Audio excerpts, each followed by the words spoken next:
Bom, então, para dar continuidade, eu gostaria de chamar o doutor Thiago Primo, da Universidade Federal do Rio Grande do Sul, participante dos projetos OBA, FINEP e FEB, e especialista da ação Sistemas de Informação e Acervos Digitais da Cooperação Diálogos Setoriais.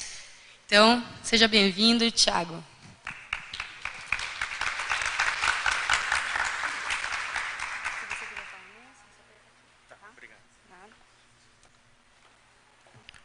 Bem, pessoal, boa tarde a todos. Como previamente apresentado, eu sou o Thiago Primo. Eu trabalho na Universidade Federal do Rio Grande do Sul, em alguns outros projetos, aí, como mencionado pela nossa host. Enfim, o objetivo dessa minha apresentação é apresentar Linked Open Data, integração de acervos com padrões da web semântica. Mas, antes de eu começar a abordar esses temas do Open Linked Data, eu gostaria de saber de vocês, quem é da área da computação aqui? Ok, temos um pessoal. E os demais são todos da área de ciências da informação, têm conhecimento sobre metadados, nesse sentido, correto? Então, perfeito. Então, já sei como me contextualizar na apresentação. Ok, vamos lá. Então, como guia dessa minha apresentação, vou começar expondo um pouco uma visão geral, né, do que é esse problema que a gente está lidando, ou melhor, essa alternativa de solução, que é a utilização de Linked Open Data. Definir o conceito que existe por trás de Linked Open Data e também da web semântica. E, em breve, na apresentação, qual a relação entre essas duas coisas. Quais são as tecnologias envolvidas com o Linked Open Data. Alguns exemplos de pessoas, instituições, grupos que vêm fazendo uso dessa tecnologia. Fazer uma parte sobre, né, a conexão de alguns pontos, né, juntando um pouco o Linked Open Data e como ele pode ser útil para repositórios. E algumas iniciativas que valem a atenção, a gente mantém o olho, que podem decidir aí, de repente, um caminho para o futuro de como vão ser esses repositórios de conteúdos educacionais. Bem, em uma visão geral da web tradicional, nós temos esses diversos, digamos, silos de informações. Opa. Ok, voltamos.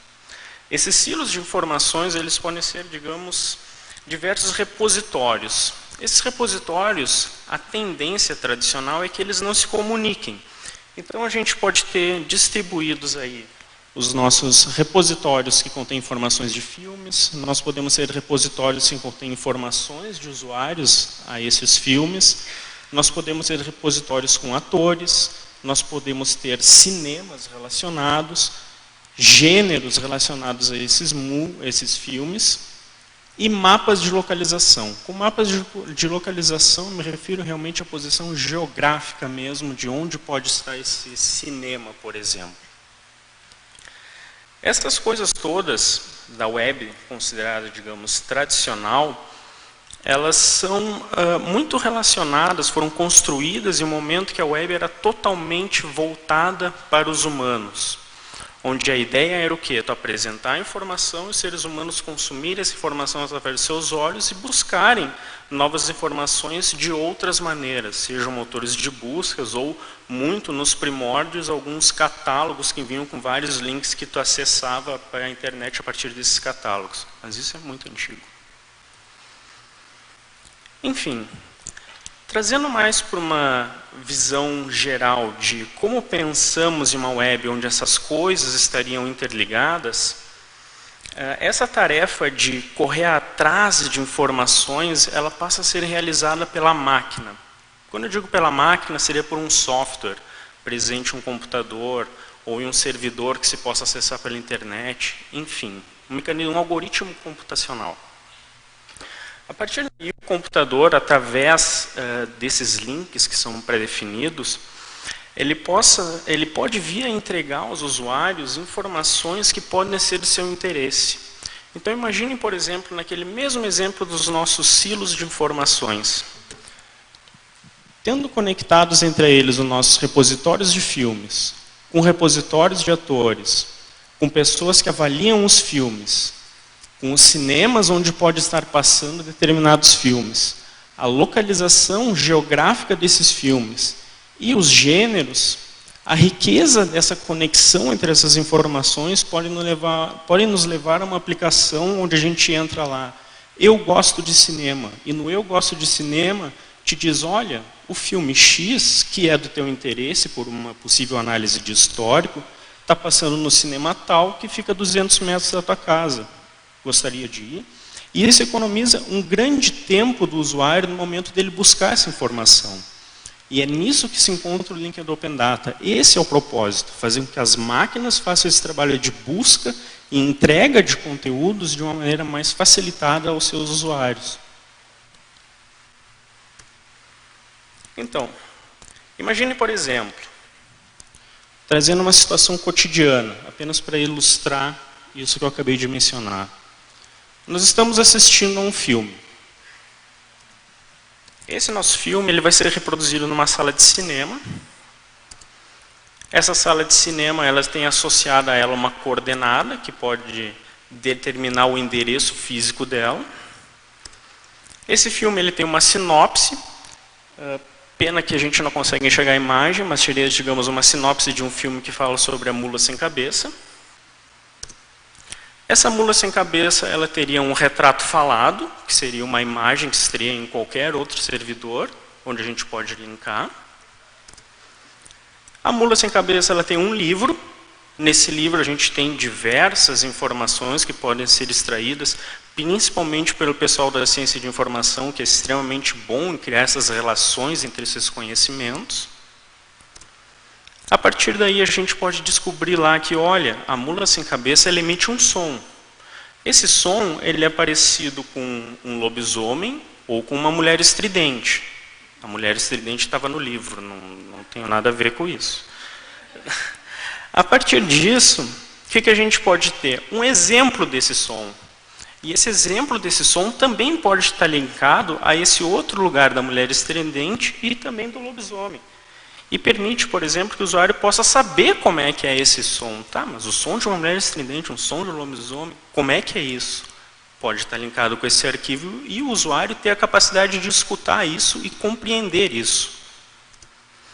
Além disso, lá na mula sem cabeça, tem uma hora de atuação da mula sem cabeça. Dizem que ela ataca na quinta à noite até a sexta de manhã.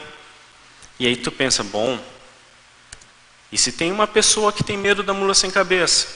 Vamos então pegar a agenda dessa pessoa que também compõe esses dados linkados e botar na agenda dela, ó, te cuida, quinta de noite e sexta de manhã eu acho perigoso sair de casa, tu já tem medo, vá que tu encontra com a mula sem cabeça por aí, isso vai ser um problema.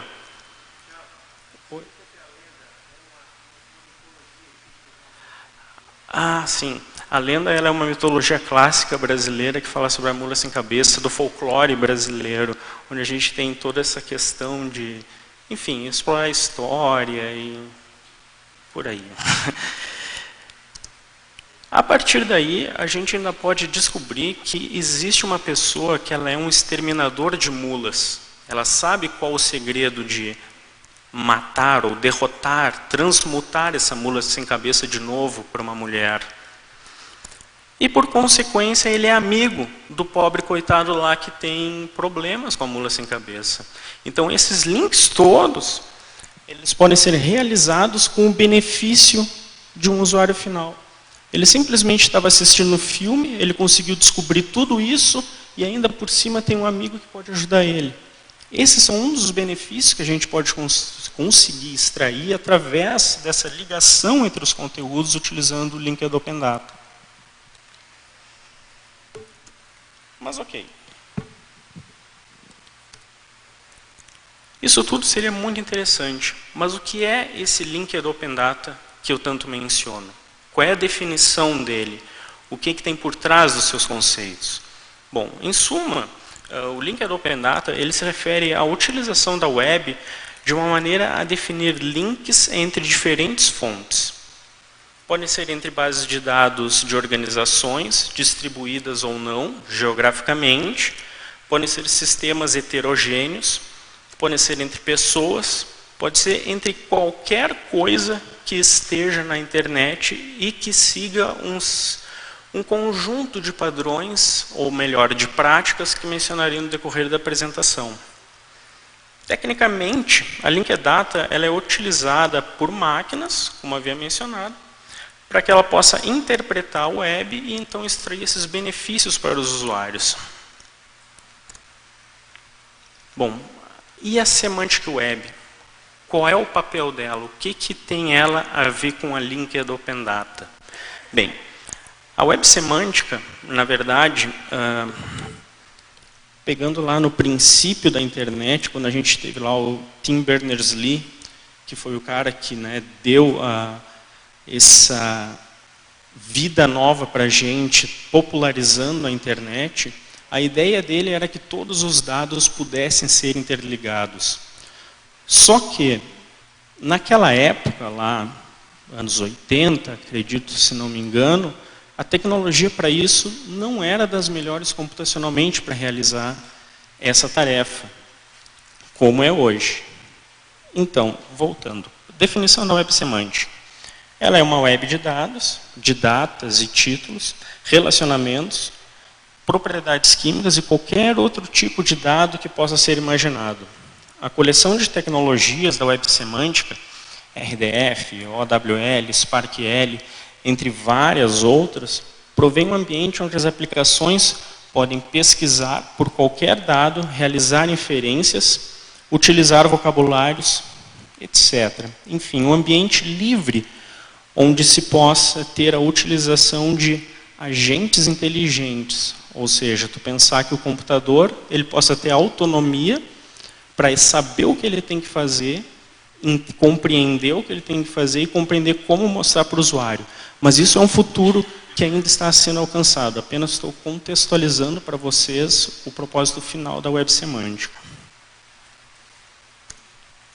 Bem, considerando então essa relação com o Linked Open Data. Essa aqui é uma tradicional pilha tecnológica da web semântica. Alguns autores colocam junto à criptografia ainda uma camada de autenticação. Mas enfim, vamos ficar com a pilha tradicional, que é a proposta e a mais referenciada na literatura. O Linked Open Data, ele se preocupa basicamente com essa parte de baixo dessa pilha, onde a gente tem a URI, que brevemente eu vou mencionar o que ela significa. Nós temos um esquema de dados Unicode, que é um padrão de codificação único para documentos, para que a máquina compreenda o conteúdo de algo que ela esteja lendo, por exemplo, um arquivo. Temos um XML e temos um intercâmbio através do RDF. Esse RDF é a chave do Linked Open Data, que eu também vou apresentar agora no decorrer. Então, após essa breve apresentação com exemplos e alguns conceitos, vou trazer um pouco mais de formalismo para reforçar essa questão entre a web tradicional e a web de dados, que é onde a gente está propondo chegar. Na web tradicional, nós temos vários conteúdos, nossas páginas, nossos documentos, todos eles relacionados através de hiperlinks. Acredito que todos são familiarizados com o hiperlink. Onde a gente tem lá imagens, nós temos vídeos, nós temos textos, nós temos hipertextos, que são essas composições que podem ser realizadas em um documento. Como elementos fundamentais, nós temos os nomes, que são as URIs, ou seja, o endereço que a gente pode acessar esse documento. Nós temos a questão do próprio documento em si, geralmente no formato HTML, alguns em formato XML. Nós temos interações via o protocolo HTTP, que é o padrão da internet, que permite essa comunicação entre as coisas todas. E nós temos esses hiperlinks. As limitações disso. Um hiperlink, quando tu coloca ele numa página, tu simplesmente diz assim, veja esse conteúdo em tal link. E ponto. Por uma pessoa, ok, eu vou olhar para o link e vou pensar assim, aqui nesse link fala mais sobre Cristóvão Colombo. Tá, ok.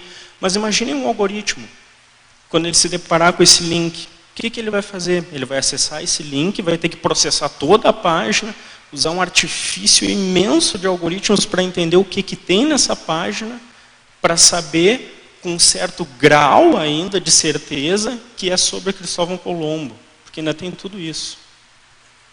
Percebam a dificuldade que é trabalhar de maneira inteligente com a web tradicional. Quando a gente passa para essa questão da web tradicional para essa web de dados, que vem do termo inglês Web of Data, fiz uma tradução literal apenas para facilitar e não ficar falando Web of Data, nós temos que esses hiperlinks, eles passam a conectar esses documentos através de propriedades, como no exemplo lá, tem som, é uma propriedade.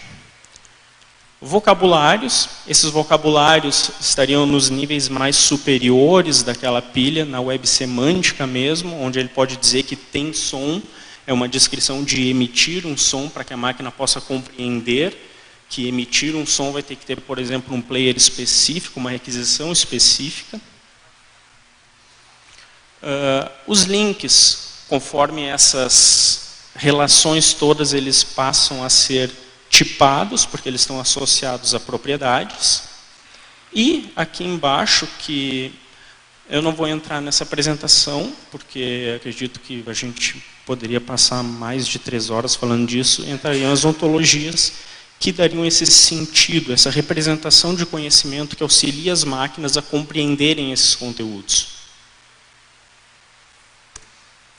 Bem, então, imagine que nessas características da web de dados, nós temos link entre coisas arbitrárias, pessoas, locais, eventos, prédios, etc, etc. Nós temos estruturas das informações em páginas web sendo explicitada, ou seja, que a máquina possa entender o que está ocorrendo ali, e não apenas o nosso cérebro humano quando a observa. Nós temos coisas descritas na página web que são nomeadas e recebem URIs, que são identificadores únicos. Então, aquela imagem, ela tem um identificador. Um determinado som, ela tem um identificador. Um determinado conceito que tu queira explorar dentro de um texto, ele também tem um identificador. E tudo isso pode ser associado através das propriedades. E esses links, complementando apenas, isso seriam os links tipados. Dizer essas coisas seriam os links tipados. E aí a gente passa a ter uma web, embora essa figura aqui ela seja apenas uma estrutura de links, é uma abstração para se dizer que a gente pode ter coisas todas interligadas entre si, que podem derivar daí muitos conhecimentos, as máquinas podem derivar muitos conhecimentos, para auxiliar aos usuários.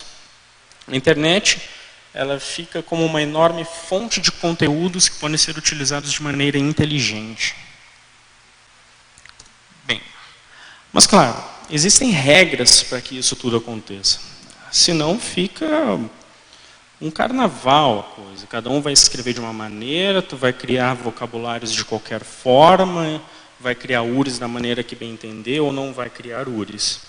Então, as práticas, segundo Berners-Lee, aparece ele aqui de novo, ele delimitou um conjunto de práticas para a publicação de dados na web. A utilização de URIs como o nome das coisas, ou seja, as coisas passam a ter uma URI associada que define o que ela é para a internet e para os computadores. A utilização de URIs tem que ser no formato HTTP para que as pessoas possam visualizar tais nomes, ou seja, o protocolo da internet. Esse é o comum. Se daqui no futuro aparecer um outro protocolo, provavelmente essa regra muda. Em vez de HTTP vai ser o ABCFGH. Mas, enfim, o princípio continua. Quando alguém visualiza uma URI, provendo informações úteis, utilizando os padrões RDF, SPARQL ou OWL. A gente vai ficar por aqui, ó, RDF. Achei apenas importante mencionar, porque o SPARQL é um padrão de consultas e o OWL é um padrão de representação de conhecimento de ontologias. Incluir links para outras URIs. para que então outras pessoas possam ser descobertas. É aquela questão do exemplo lá inicial da mula sem cabeça. Vamos juntar tudo isso em uma única solução. Bom, esses são os princípios do Linked Data. Eles servem como uma receita básica para a publicação e conexão de dados utilizando a infraestrutura da web, ao mesmo tempo aderindo à sua arquitetura e seus padrões. Eu colocaria não, na verdade eu li um paper recentemente que coloca que o Linked Data, ele é um dos principais áreas a serem exploradas para que se atinja a web semântica. E a web semântica é toda aquela inteligência mágica das máquinas. Enfim, quem usa, quem armazena, para quem isso está disponível? Bem, a web de dados ela é genérica e ela pode conter qualquer tipo de dado. Qualquer pessoa pode publicar na web de dados. Publicadores de conteúdos não estão restritos a vocabulários específicos para a representação de dados. Isso aqui eu sei que é uma questão bastante polêmica, mas isso são os princípios da web semântica. Acredito que num domínio mais fechado, como o de repositórios, que tem bibliotecas, onde a gente tem que ter um controle maior sobre aquele conteúdo, e vocabulários bastante específicos, talvez algumas adaptações tenham que ser feitas ou pesquisas exaustivas para ver se esse princípio se aplicaria a esse domínio é válido. Mas, na web semântica e na Linked Open Data, as coisas são assim. Entidades são conectadas através de links, descritos através de RDF, que permite a propagação dos dados e possibilita a descoberta de novas fontes de dados. Ok, falei de RDF, falei de linkar as coisas, mas na prática, o que é esse tal de RDF? Como é que ele linka essas coisas? Como assim? RDF linka, mas o que é uma coisa mágica? Tu diz RDF, as coisas se linkam? Não é bem assim. RDF vem de Resource Description Framework. Ele é um simples modelo de dados para descrever formalmente informações sobre recursos quaisquer de uma forma acessível, ou seja, interpretadas por máquinas. Parece redundante eu falar isso, mas é importante deixar isso claro, que o propósito é as máquinas interpretarem para que os humanos tenham benefício através disso. Representar metadados. Possui várias formas de serialização.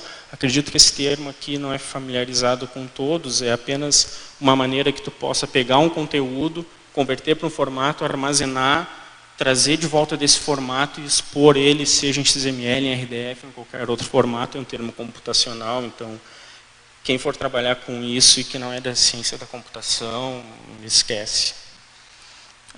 Os fundamentos seriam recursos com identificadores únicos, os literais, que seriam a maneira como tu descreve o tipo do conteúdo, até porque imaginem que vocês vão dizer a descrição de um objeto que tem um número associado. Tu tem que dizer que isso é de um tipo número. Se é um texto, isso é de um tipo texto. Isso facilita também para a compreensão dessa informação e também facilita em situações onde, por exemplo, a pessoa chega e diz assim: eu descrevi aqui um documento que eu acredito que pode ser incorporado na biblioteca de vocês. Eu vou mandar esse documento para vocês e se tiver algum erro nesse tipo de informação, por exemplo, onde era para ser texto, vocês botaram um número, o computador automaticamente vai poder dizer: olha, isso aqui é para ser número, tu botou texto, te sugiro fazer essa alteração. Claro que isso são restrições que ocorrem quando a gente trabalha já no nível mais da camada superior do Linked Open Data, que é no nível da web semântica, que a gente trabalha com as ontologias. Só um parênteses. E o RDF é uma recomendação da W3C. W3C é esse consórcio que rege padrões para a internet. Quem não ouviu falar merece muita atenção, porque é de lá que saem muitas das definições, se não todas, dos rumos tecnológicos e técnicos da internet. Bem, do que é composto o RDF? O RDF considera que tudo é uma tripla. O que é uma tripla? É a gente ter um sujeito, um predicado e nós temos um objeto. Por exemplo, nós temos aqui a Concordia University, localizada em Montreal. Temos aqui um link realizado. Nós temos Montreal, tem uma população de 1.620.698 habitantes. Esses são os links que se realizam através do RDF. E é isso que acontece lá naquele exemplo inicial. A gente vai ter lá uma URI, que representa uma pessoa. Essa URI vai dizer que ela é amiga de uma outra URI. Essa outra URI da outra pessoa vai dizer que ela tem um nome, que é fulano de tal, que ela participa disso. E são várias as triplas que descrevem essas coisas. Essa é a estrutura básica que forma essa rede que compõe essas ligações em RDF para a Semantic Web. Aqui um exemplo, peguei um exemplo bem popular. Algumas consultas no Google, embora o Google não seja nativamente construído com as tecnologias da Semantic Web, é um outro algoritmo, eles já estão buscando algumas informações com o link do Open Data. Alguns tipos de consulta, por exemplo, Brasil, eu quebrei essa imagem porque ela não coube no meu screenshot, mas ela aparece exatamente aqui do lado. Ó. Vocês digitam lá Brasil, ele vai dizer, Brasil é um país que tem uma descrição, tem uma capital, tem uma moeda, tem um presidente, aqui tem os pontos de interesse. Essas informações todas foram realizadas através de link do Open Data. O Google só teve que pegar essas triplas, interpretar e mostrar na tela. Não foi necessário criar uma outra página só com as informações do Brasil e associar que a consulta Brasil vai abrir essa página. Não, automaticamente lá o algoritmo do Google, para link do Open Data, já trouxe isso tudo. Provavelmente da Wikipedia. Por que da Wikipedia? A Wikipedia tem associado a ela, há alguns anos, um projeto chamado DBpedia. O que foi o DBpedia? Foi uma iniciativa para converter todo o conteúdo da Wikipedia no repositório de triplas. Transformar tudo isso nessas relações entre as informações. A DBpedia, esse artigo que eu coletei essa informação, ele já é um pouco mais antigo, acredito que de 2005 ou 2006. Na época, eles diziam que, da Wikipedia, eles faziam a utilização do protocolo OIPMH, pegavam uma local Wikipedia, tinha uma outra requisição OIPMH e chegava na DBpedia. Pegava o mapeamento da Wikipedia, outro OIPMH e chegava aqui. Esse é o coração da DBpedia. Nesse coração, o que eles fazem? Quebram tudo isso em triplas, para as informações, e armazenam numa base de triplas, chamada de Triple Store. Essas Triple Stores, eu diria que de uns 4 ou 5 anos para cá, elas têm ganhado grande popularidade na comunidade que trabalha com web semântica.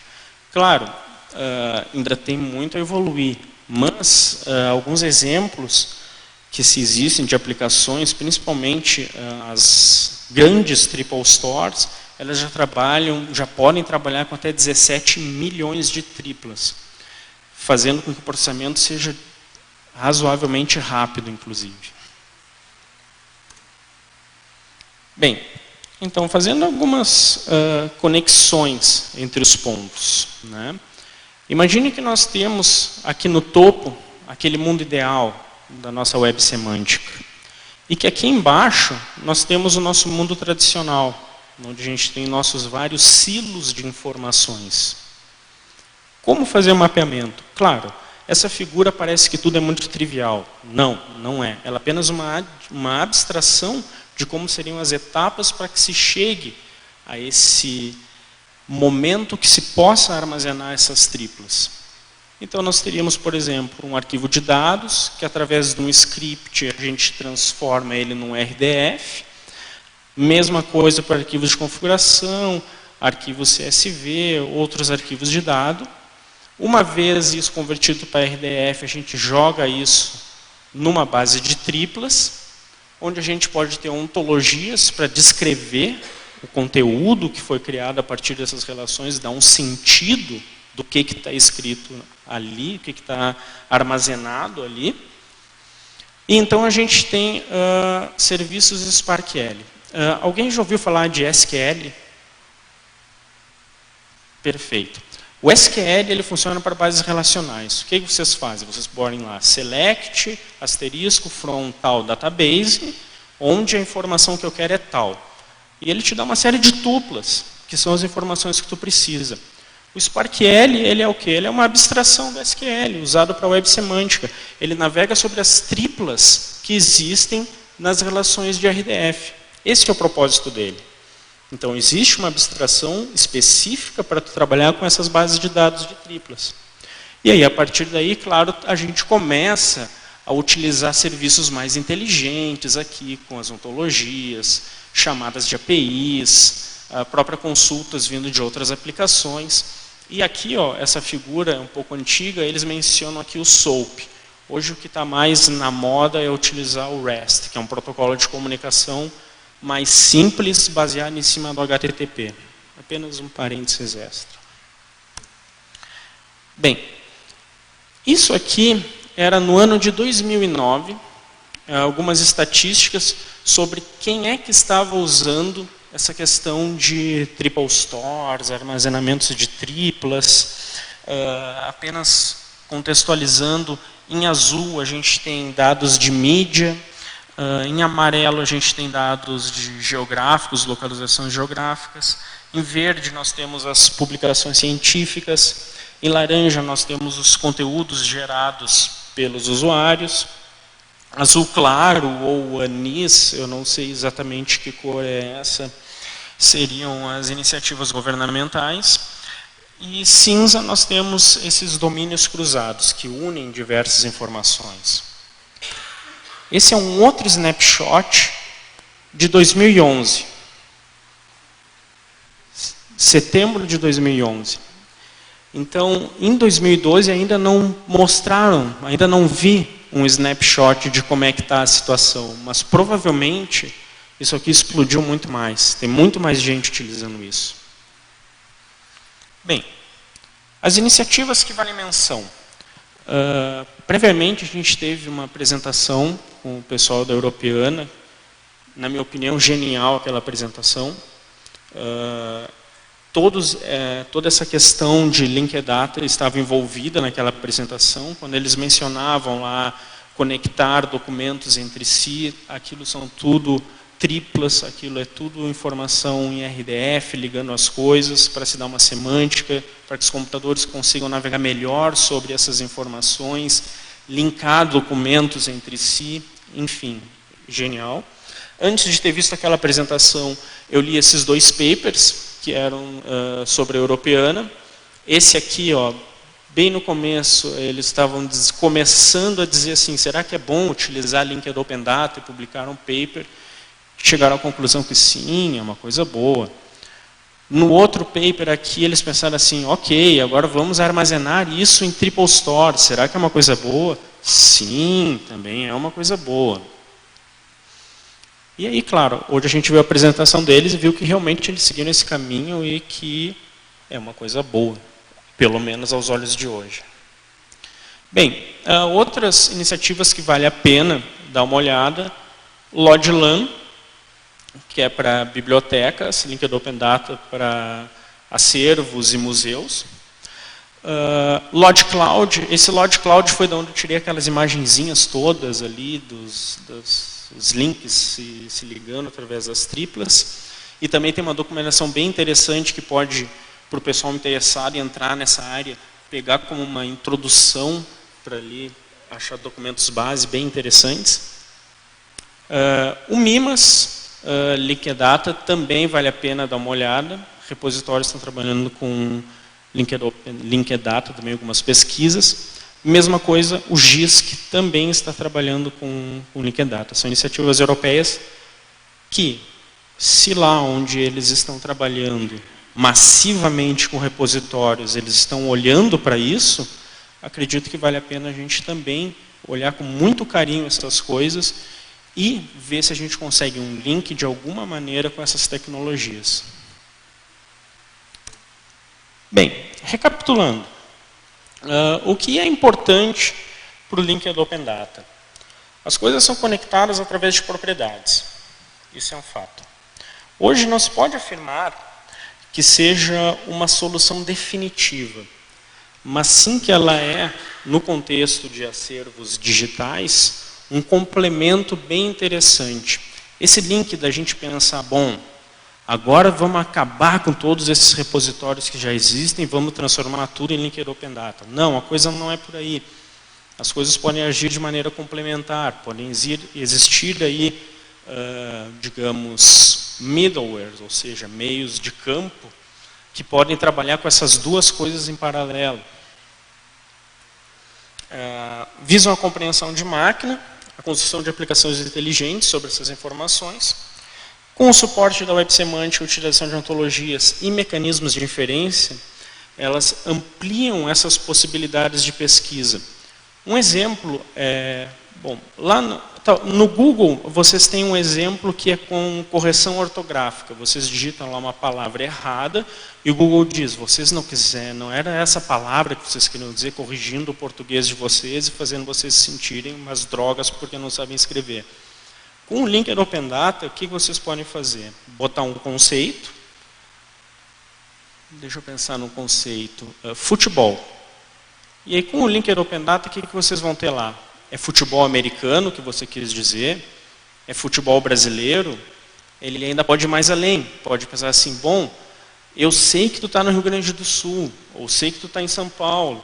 Será que tu não quer saber, procura por notícias sobre esses times de futebol na tua região? Esses são os benefícios que as aplicações que utilizam o Open Data podem explorar. Bom, então um dos desafios, levantei alguns, claro que existem vários outros que podem ser levantados por pesquisadores também da área e por pessoal que trabalha com ciência da informação, mas enfim, integrar o atual arcabouço existente com as tecnologias de Linked Open Data, que seria essa ponte do que já existe hoje nos repositórios para essa questão de utilização desses repositórios de dados linkados. Definir métodos e metodologias para descrever ontologias que possam interpretar e descrever essas coisas ou objetos da web. Claro, isso seria uma segunda etapa. Primeiro vamos ver como é que a gente integra, depois vamos ver como é que a gente pode utilizar as coisas mais inteligentes. Pensar em termos de serviços, o que é necessário definir meios que possibilitem a comunicação entre serviços, esses protocolos. Hoje é comum a gente utilizar o REST para fazer as aquisições. Ele atende e vem atendendo Google, Facebook, MySpace, se é que ainda está evoluindo, Twitter, enfim, várias dessas coisas. Talvez seja interessante. Ele é um protocolo bem simples, o pessoal que desenvolve adora utilizar ele. Pode ser algo a ser explorado. Tudo que está na web pode fazer parte de um repositório. A descentralização passa a fazer parte desse mundo. Aqui é um outro item bastante delicado. Porque aqui o que eu quero mencionar é assim, qualquer um de vocês pode dizer assim, quero ter aqui um livro e eu quero que esse meu livro seja indexado no Linked Open Data. Eu vou ser independente de botar em algum repositório, seja ele qual for. O que eu preciso? Eu preciso ter as informações desses dados linkados e apontar isso para algum lugar que indexe. Mas, novamente, isso é extremamente delicado quando a gente trabalha com essas questões relacionadas a bibliotecas mais consolidadas. Essa é a flexibilidade que o meio te propicia. Bom, e como isso em escala, em repositórios repletos, como essas coisas escalam em repositórios repletos de tripla? Isso são testes, como não existem ainda N milhares funcionando com um uso maciço, não se sabe se tanto a banda de internet segura isso, quanto as próprias triple stores. São desafios de pesquisa. Ponto. E aqui eu quis mostrar apenas, esse aqui foi um trabalho que eu fiz na minha tese, onde eu trabalho com objetos de aprendizagem, onde é um exemplo que eu acredito que é bem interessante para a gente apresentar esse potencial do Linked Open Data. Esse objeto aqui, se vocês não conseguirem ler, ele se chama Outras Infâncias, certo? Aqui está o nome por extenso, mas imaginem que seja uma URI. Esse Outras Infâncias, devido ao caráter da minha pesquisa, ele teria que funcionar em diversas plataformas, dispositivos móveis, TV digital e na própria internet, certo? Só que, claro, para cada uma dessas plataformas, o objeto ele tem metadados diferentes, mas existem alguns metadados que se repetem entre eles. Então, para que replicar essa informação que se repete? Algumas propriedades são associadas, por exemplo, a informação educacional entre esses objetos, que na verdade ele é o mesmo, ele só muda a plataforma de execução, pode ser apontada apenas para um ponto. Não muda isso. Isso pode ser reutilizado. Outras coisas mais específicas de cada um desses objetos seguem, claro, essa questão da utilização de triplas que dão essas características mais específicas. Então, me pareceu que esse exemplo também é bem interessante para apresentar, né, essa questão de que a gente pode linkar coisas economizando também nessa sobrecarga de replicar informações e ao mesmo tempo colocar isso aqui são ontologias, isso aqui tudo trabalha com ontologias. Para validar também o conteúdo que está ali descrito, fazer inferências sobre isso, enfim, apenas um exemplinho de que funciona, tá aí, eu tenho uma tese que tem essas coisas aí. Bem, em termos de pesquisas, os conteúdos não necessitam um conjunto específico de metadados, mas sim podem ser uma composição dos mesmos. Basta apontar o esquema de metadados relacionados. Isso aqui também é outra coisa que pode gerar uma grande polêmica na comunidade de bibliotecas. No contexto de conteúdos educacionais que eu estou trabalhando, isso aqui não foi problema nenhum, porque os metadados educacionais podem ser associados a um objeto de aprendizagem livremente. A utilização de metadados hierárquicos e com cardinalidade deixam de ser um problema de difícil implementação. Trabalhar com ontologias, tu lida com isso. Com isso eu quero dizer assim, no contexto educacional, existe um padrão de metadados chamado LOM. Esse padrão lá, o que ele diz? Que tu pode ter X metadados de tal tipo, Y metadados de outro tipo, e ainda esses podem ter filhos, que podem ter mais Z e mais F. Então imagina vocês fazendo uma composição de um objeto, descrevendo essas coisas todas. Imagina o algoritmo que seria se vocês não tivessem o apoio de uma estrutura baseada em conhecimento para fazer isso. As ontologias, elas têm um algo chamado de axioma. O axioma, ele permite descrever uma verdade sobre um mundo. Então, o que a gente diz? Bom, esse metadado aqui, ele só pode aparecer tais vezes. Esse outro só pode aparecer tais vezes. Essa propriedade só tais vezes em tal formato. Quando a gente coloca isso dentro da ontologia, ela vai te dizer exatamente o que pode e o que não pode. Se não pode, ela ainda vai te explicar. Ó, tu fez tal coisa errada. Mas isso, enfim, é só um exemplo do potencial. Bem, a princípio era isso. Algum comentário, dúvida, algo que eu possa ajudar?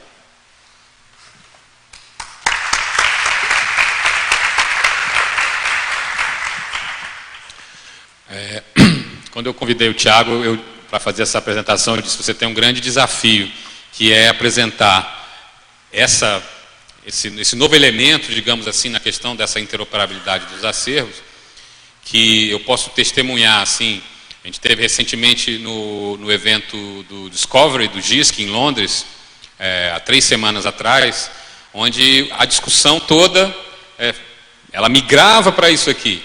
Não à toa, o Thiago mostrou ali as várias experiências internacionais que estão nos visitando e todos eles têm projetos ligados a essa nova tecnologia. Eu tive uma conversa com um consultor que me disse que ele passou 10 anos tentando integrar repositórios de bibliotecas, museus, de arquivos. e que nunca tinha avançado 2 passos nessa questão. E com esse novo elemento tecnológico, com esses novos padrões, a conversa entre as instituições tinha se tornado muito mais fácil. Por quê? Porque não existe essa obrigação das instituições se adaptarem, ou seja, se mudarem completamente a sua lógica de catalogação de metadados para poder realmente conseguir essa interoperabilidade que o mundo digital demanda, né?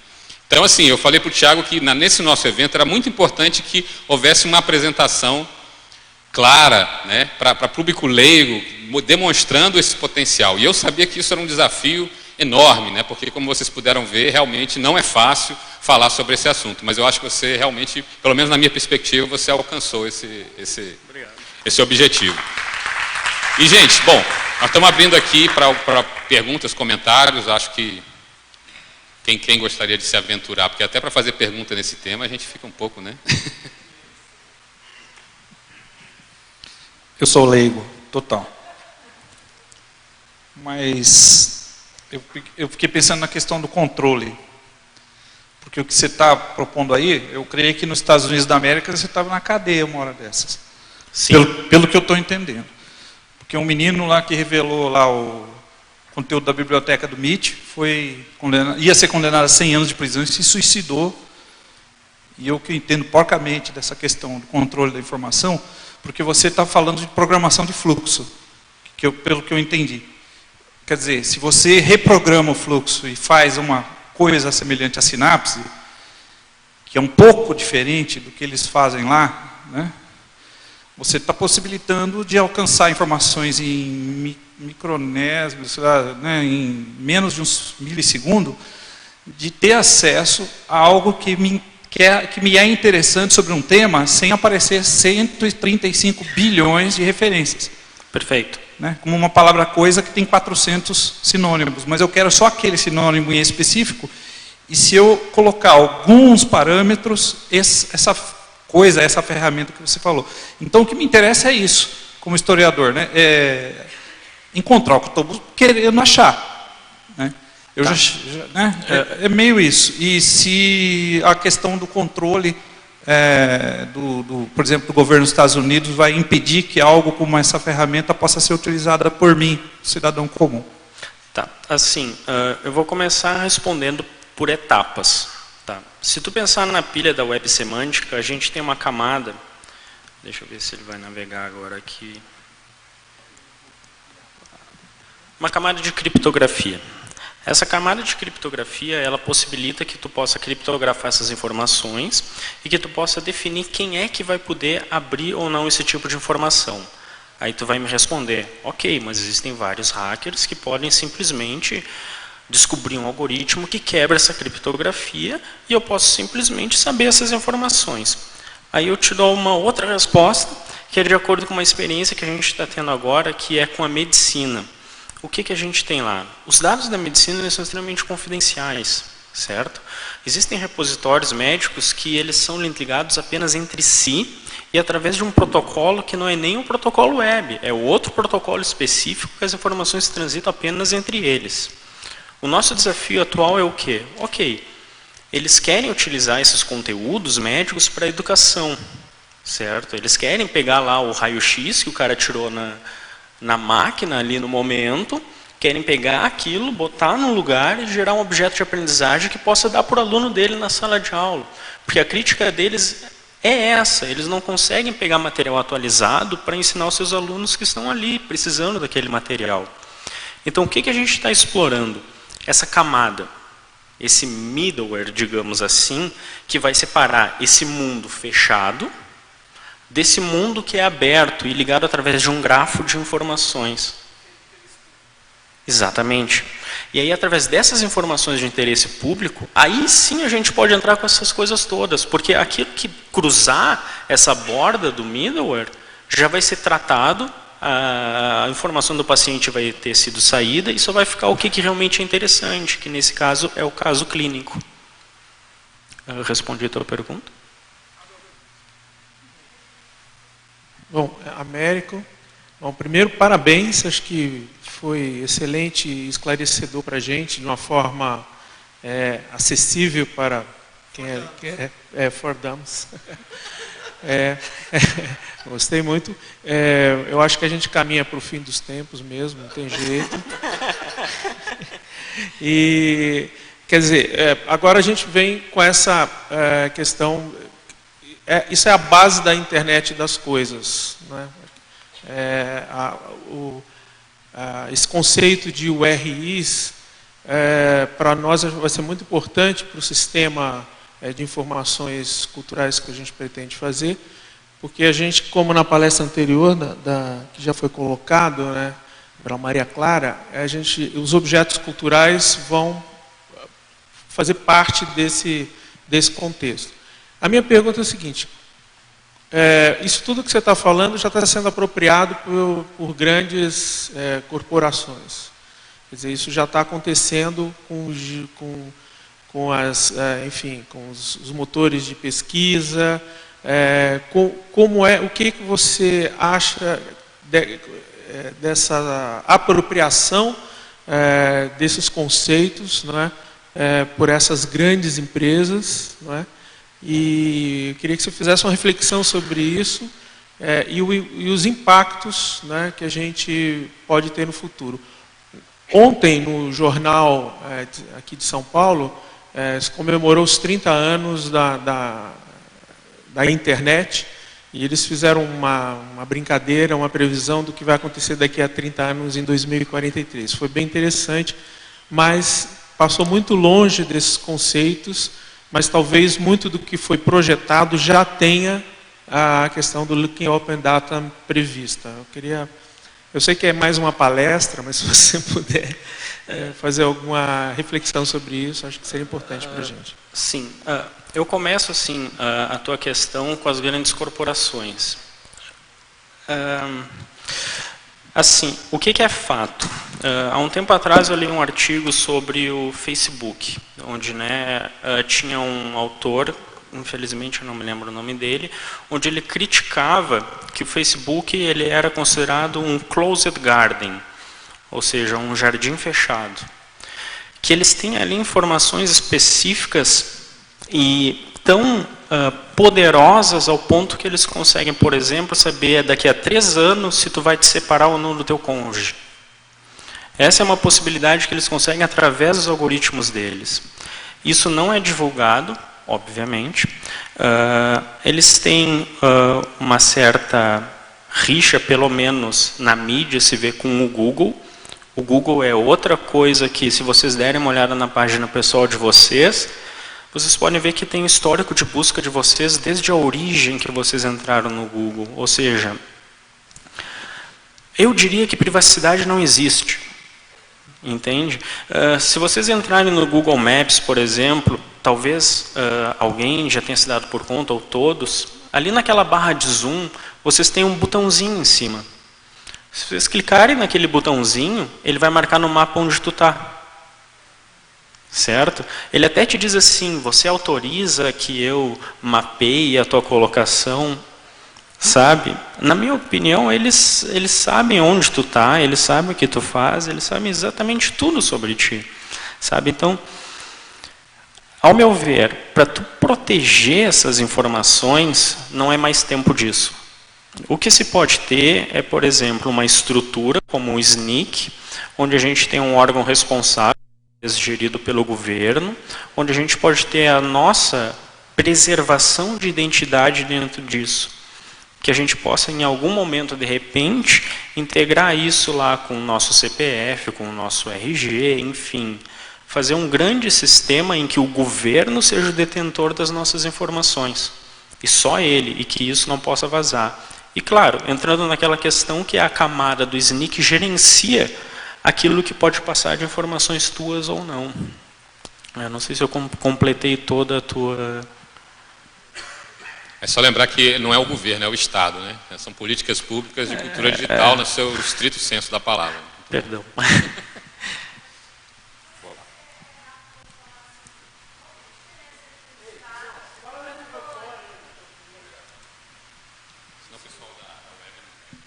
Então, mas qual que é a diferença do Estado ter todas essas informações, inclusive com o PFRG e o Google? Quer dizer, eu acho que o Google é privado, mas o Estado não necessariamente não é. É uma instância de poder. Eu não entendi essa alternativa, não. Acho que é complicado. Acho que é melhor pensar, não tem a privacidade. Então, o que a gente faz com isso? É que eu penso assim, ó, o Google pode vender tuas informações, entende? O Estado... Sim, mas o Estado amanhã virar uma ditadura, pode fazer coisa muito pior, né?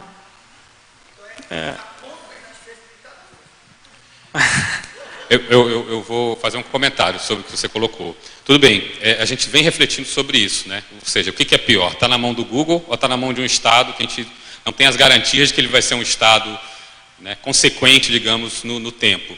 Mas o que a gente talvez tenha que lutar exatamente são por novas políticas de governança sobre esses dados que estão, sim, enquanto de poder de um Estado, que você tem políticas que podem interferir nesse desenrolar. Ou seja, por exemplo, se existe uma base de dados dessa criada para esse tipo de uso, tem que ser criado um modelo de governança dessa base que contemple a sociedade civil, contemple a academia, como hoje nós tivemos a descrição do Comitê Gestor da Internet, que é um modelo de governança diferenciado, que nasce exatamente dessa novidade que é a internet.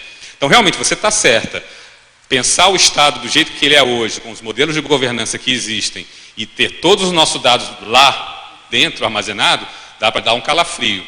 Mas, partindo da posição que foi colocada aqui, que privacidade não existe, o que é melhor? Está na mão de uma empresa ou está na mão de uma instância de Estado que tem uma interferência da política que pode haver, num processo democrático, alguma interferência da cidadania em cima desse processo? É uma reflexão, eu não tenho aqui a resposta, mas eu acho que é uma ótima reflexão para a gente ter nesse momento.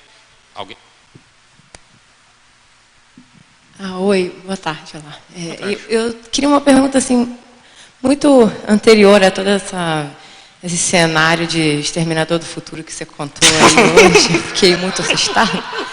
Mas por que eu não consigo referenciar o acervo arquivístico, biblioteconômico e museográfico num banco de dados? Assim, se tem tanta informação, se tem tanta possibilidade, se está tudo tão aberto e tão avançado, muito mais do que eu imagino, por que uma coisa tão básica não acontece? Assim? Não é a porta?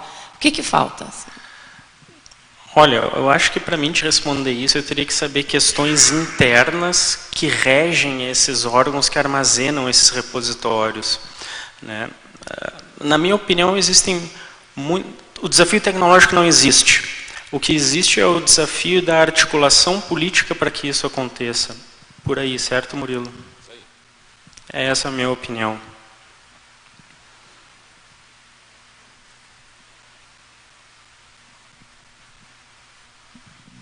Boa noite.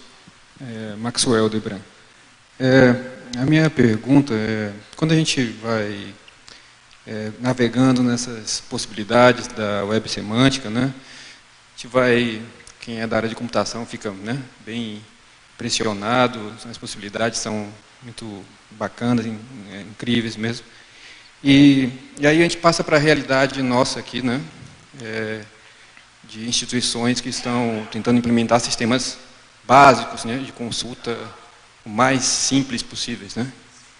E aí eu pergunto, quando a gente vai cair nessa nossa realidade, a gente fica contrastando com essas possibilidades mais atuais, né? Fica avaliando, e aí aí fica a minha pergunta. Na sua opinião, né, na construção dos novos sistemas, das novas bases, devemos começar pelo simples ou podemos já começar com essa nova proposta? Né? Qual seria, vamos dizer, na sua opinião, uma abordagem para essas novas implementações, né? de hoje em diante? Isso ficou claro? Certo. Na minha opinião, o simples já existe. Só basta tu pesquisar e saber qual dos simples que já existem que se adequam ao teu domínio. Esse ponto, ao meu ver, tecnicamente, e de explorar repositórios, enfim, isso tudo já está pronto. O que tu tem que fazer é o quê? É tu pegar algum desses elementos que seja mais adaptado ao teu contexto e aí, então, começar a trabalhar nessas abordagens Exterminador do Futuro, para que tu possa entrar nesse mundo da web semântica e do Linked Open Data.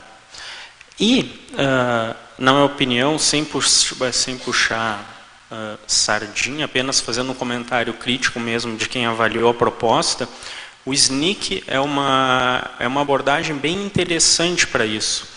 Porque tu não está preocupado apenas com a plataforma tecnológica, tu está preocupado com o conjunto de práticas que vai te levar a essa composição daquela tua estrutura que pode ser considerada mais simples, a uma estrutura onde tu vai ter mecanismos mais inteligentes. Na minha opinião, esse é o caminho. É tu saber juntar os componentes como um Lego, de maneira que eles atinjam a solução que seja relevante para ti e importante para ti. Nada de reinventar a roda já foi inventada várias vezes. Respondi? Mais alguém tem alguma questão?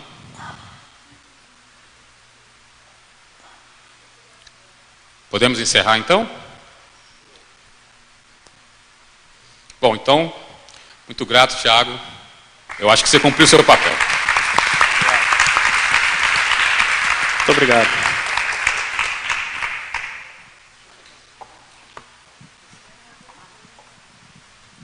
Então, gente, amanhã a gente começa às 9h30 com a apresentação da nossa querida Joy Palmer.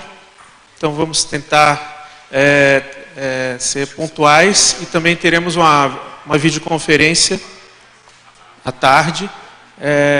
E espero que amanhã a gente consiga amarrar. Hoje eu acho que o dia foi bastante proveitoso. E queria agradecer a presença de vocês. Até amanhã.